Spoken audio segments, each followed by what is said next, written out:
Please subscribe my channel.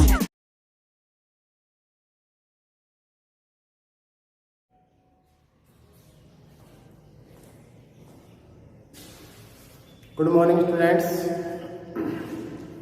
Online classes में स्वागत है।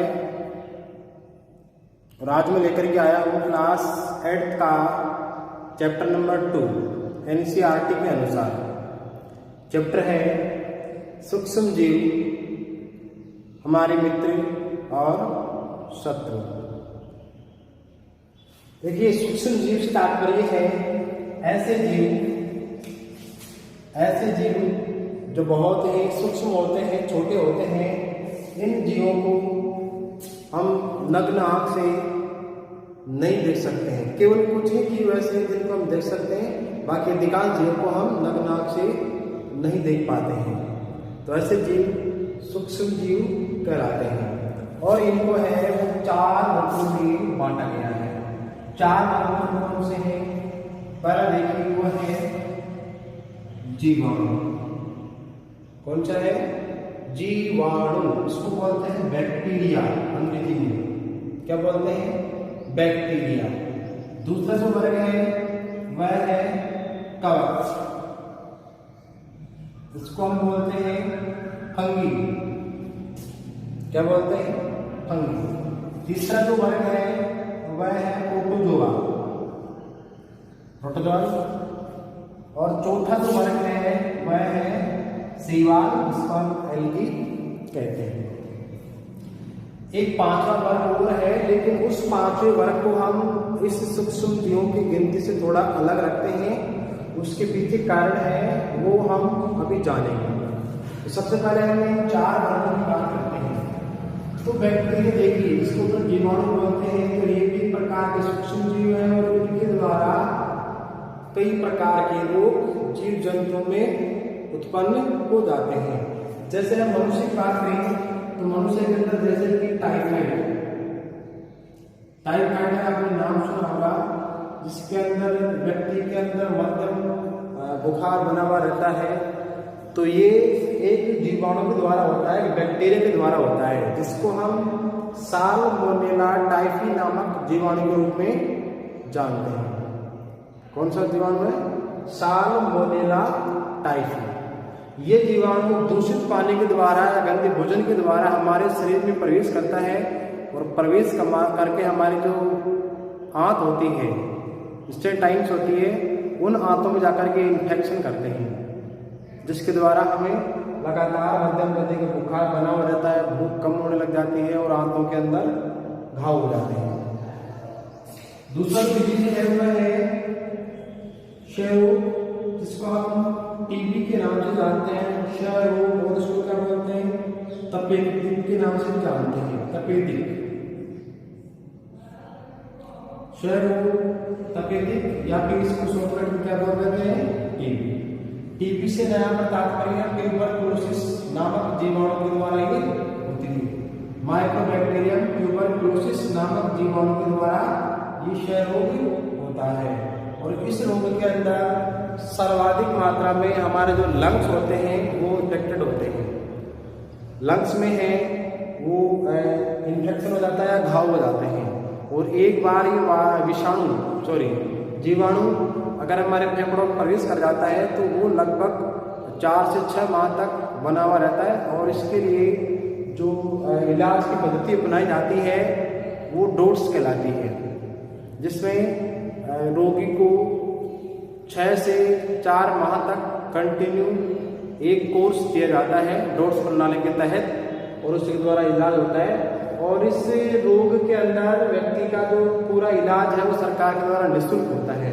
तो ये क्षय रोग, टाइफाइड और भी कई प्रकार के रोग हैं जो कि जीवाणु के द्वारा होते हैं। और कुछ जीवाणु ऐसे भी हैं जो कि हानिकारक के साथ साथ में लाभदायक भी होते हैं। पार्टी हमारा क्या है? मित्र और शत्रु। तो कुछ सूक्ष्म जीव तो ऐसे हैं जो हमें नुकसान पहुंचाते हैं, और कुछ ऐसे हैं जो हमारे लिए लाभदायक होते हैं। जैसे लाभदायक हम बैक्टीरिया की अगर बात करें तो उसमें जैसे कि दही में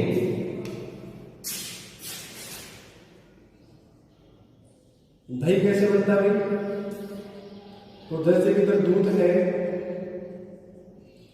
और इस दूध में हम थोड़ा सा क्या डालते हैं, दही डालते हैं। तो दही में कौन से जीवाणु होते हैं?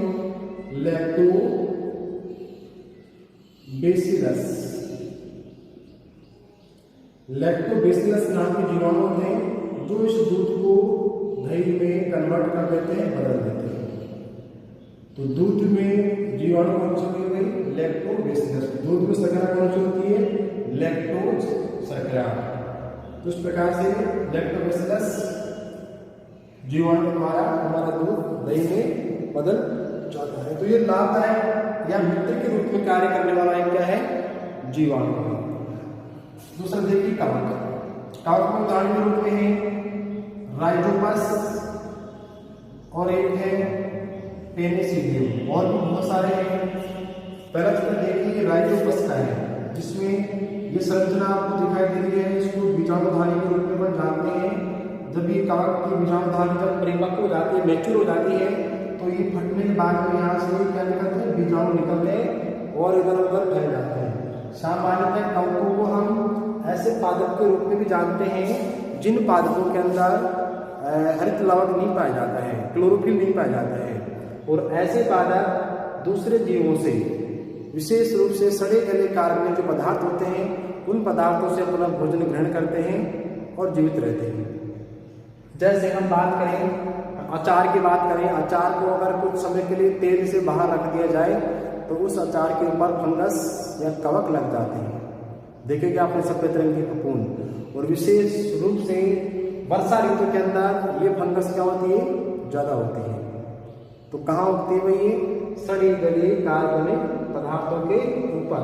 और इन कवकों के अंदर विशेष रूप से पोषक तत्व होने के कारण कुछ कवकों को हम अपने भोजन के रूप में प्रयोग करते हैं। जैसे कि मशरूम होता है, बाजार में खूब बिकता है, इसकी सब्जी बनाई जाती है। तो पोषक तत्वों से क्या होते हैं? भरपूर होते हैं और क्लोरोफिल इसमें नहीं पाया जाता है। तो जहाँ कई बार भी उगते हैं वहाँ पर सड़ी गली जो कार्बनिक पदार्थ हैं, पेड़ पौधे की पत्तियाँ, गोबर आदि होते हैं, उसमें ये उगते हैं। वर्षा ऋतु में जैसे इस समय आपने देखा होगा अपने आसपास कहीं पर कोई गोबर का रेवड़ा पड़ा हुआ है या पेड़ पौधे की पत्तियां पड़ी हुई है, सड़ा गला कुछ पड़ा हुआ है, तो वहां पर सफेद रंग की छतरियां से आपने उगते हुए देखी होगी। तो ये राइजोपस है। इसी प्रकार से पेनिसिलियम है, जिसके द्वारा औषधि भी तैयार की जाती है। बहुत सारे कवकों से औषधि तैयार की जाती है। तो इस प्रकार से लाभदायक भी है और इसके अलावा सड़े गले पदार्थों का अपघटन भी करते हैं। और कुछ कवक है वो कुछ के अंदर रोग भी उत्पन्न करते हैं या लाभदायक को भी समाप्त कर देते हैं। तो इस प्रकार से लाभदायक और मित्रवत नुकसानदायक दोनों के रूप में कार्य करते हैं। आगे देखिए प्रोटोजोआ प्राणी किसे कहते हैं। तो प्रोटोजोआ से प्रोटोजोआ तात्पर्य ऐसे प्राणी जिनका शरीर मात्र एक ही कोशिका से बना हुआ रहता है। जैसे बात करें यहाँ पर हम अमीबा। अमीबा एक ऐसा प्राणी है जो मात्र एक कोशिका से बना हुआ रहता है। आकार देखिए इसका, ये जितना बड़ा चित्र आपको यहाँ पर बना के बताए गए उतनी बड़े नहीं होते हैं।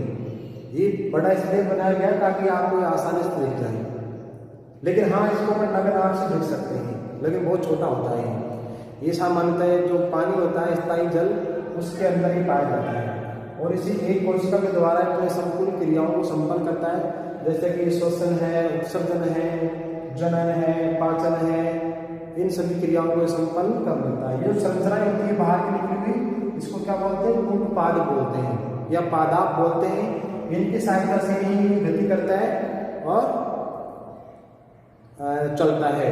चलना, गति करना और इसके अलावा भोजन को पकड़ना, ये आवश्यकता अनुसार इन अंगों को बना भी सकता है और नष्ट भी कर सकता है। और इसका जो आकार है वो अनिश्चित होता है, फिक्स नहीं होता है। इस तरह देखिए पैरामीशियम, इसको अपन कैसे कार्य कर सकते हैं? तो जैसे हमारे पैर के अंदर चप्पल होती है, जो हमारा जूता होता है, तो उसी पैर के जूते के समान इसका आकार होता है। और ये बाहर कुछ छोटे छोटे रेशों के समान संरचना होती है जिसके द्वारा ये गति करता है। तो ये भी क्या है? एक कोशिकीय जीव है। इसके बाद देखिए शैवाल की अगर बात करें तो शैवाल ऐसे सूक्ष्म पादप हैं जिसमें हरित लवण पाया जाता है। ये कहाँ होते हैं? जैसे आपने वर्षा ऋतु में अपने आसपास कोई पुराने भवन हो, ईंटों का भवन या जर्जर भवन हो, जहाँ से पानी रिस करके आता हो, तो उस भवन के ऊपर, उस दीवार के ऊपर आपको एक हरे हरे रंग की एक परत काई दिखाई देगी। तो उस काई में कौन से पादप हैं? ये सूक्ष्म जीव पादप शैवाल होते हैं। ये हरे रंग के होते हैं और ये अपना भोजन सूर्य की उपस्थिति में बना सकते हैं। उदाहरण के लिए देखिए, यहाँ पर है क्लेमाइडोमोनास। इस तरह आपको दिखाई दे रहा है, क्लेमाइडोमोनास का है, तो ये अपना भोजन स्वयं बना सकता है। इसके अलावा देखिए स्पाइरोगाइडा, मेरा स्पाइरोगाइडा, इसमें भी अतिलवक होने के कारण ये अपना भोजन बना सकता है। और इसमें आप पढ़ेंगे कि इसमें द्विखंडन विधि के द्वारा जनन होता है। तो ये मुख्य रूप से जो 4 प्रकार अपने आते हैं सूक्ष्म जीवों के, वो ये हैं। कुछ उनके उदाहरण अपन जाने, जीवाणु, कवक, प्रोटोजोआ और शैवाल। कैसे आप करेंगे? देखो, इन दोनों को याद करो। ऐसा ये दोनों क्या है? पादप, कवक और शैवाल। इसमें हरितलवक नहीं है और इसमें हरितलवक है। 2 आते हैं जीवाणु, एक प्रोटोजोआ। तो जीवाणु में तो बहुकोशिकीय बैक्टीरिया आते हैं और इसमें एक कोशिकीय जीव आते हैं। तो ये सभी प्रकार से अगर हम देखें तो इनमें से कुछ तो हैं वो हमारे लिए, जीवों के लिए लाभदायक होते हैं, और कुछ ऐसे जो हमारे लिए हानिकारक होते हैं, जो शत्रु के रूप में कार्य करते हैं। एक बनता है दोस्तों वायरस, विषाणु। प्रश्न बनता है कि इसको सूक्ष्म जीवों की चारों की श्रृंखला में 5वें स्थान पर या इनके अंदर इसको क्यों नहीं रखा गया? तो देखिए, विषाणु एक ऐसा सूक्ष्म जीव है जिसको यदि हम होस्ट के शरीर से बाहर रखें, इसे सजीव के शरीर से बाहर रखें, जैसे वातावरण में कहीं पर ही पड़ा हुआ है, तो उस अवस्था में ये क्या होता है? निर्जीव होता है, नॉन लिविंग होता है। क्या होता है? नॉन लिविंग होता है। और जैसे ये किसी होस्ट के शरीर में प्रवेश कर जाता है, किसी सजीव के शरीर में प्रवेश कर जाता है, तो ये उस सजीव की अंतःक्रिया को यूज करके या उस शरीर के सिस्टम को यूज करके सजीव बन जाता है और अपनी वृद्धि प्रारंभ कर देता है। तो सजीव के शरीर से बाहर तो निर्जीव है और अंदर पहुंचते ही क्या जाता है? सजीव हो जाता है। इसलिए इस वायरस को क्या कहते हैं? इसे सजीव और निर्जीव दोनों के योजक कड़ी के नाम से जानते हैं। और वायरस मित्रों कई प्रकार के होते हैं। जैसे इस समय चल रहा है आपके कोरोना वायरस। क्या चल रहा है? Corona virus. तो इसका जो नाम कोरोना वायरस वो इसलिए है क्योंकि इस वायरस का आकार आपने देखा होगा। इस वायरस का जो आकार है क्राउन की तरह है। क्राउन जानते हैं? एक ताज की तरह। जैसे कि जो राजा अपने सिर के ऊपर क्या लगाता है? ताज लगाता है। तो ठीक वैसा ही इस वायरस का क्या होता है? आकार होता है क्राउन। क्राउन यानी ताज। तो ताज के जैसे इस वायरस का आकार होने के कारण इसको कोरोना वायरस, और इसको अपन क्या बोलते हैं? कोविड-19 के नाम से जानते हैं। क्या बोलते हैं उसको? COVID, कोविड-19। तो CO का मतलब होता है corona, V for virus, I for infected, D for disease, यानी कोरोना वायरस के द्वारा होने वाला संक्रमित रोग। और 19 नाम इसको इसलिए दिया गया क्योंकि लगभग दिसंबर 2019 के अंदर इस वायरस की पहचान हो चुकी थी, इसलिए इसको कोविड-19 के नाम से जानते हैं।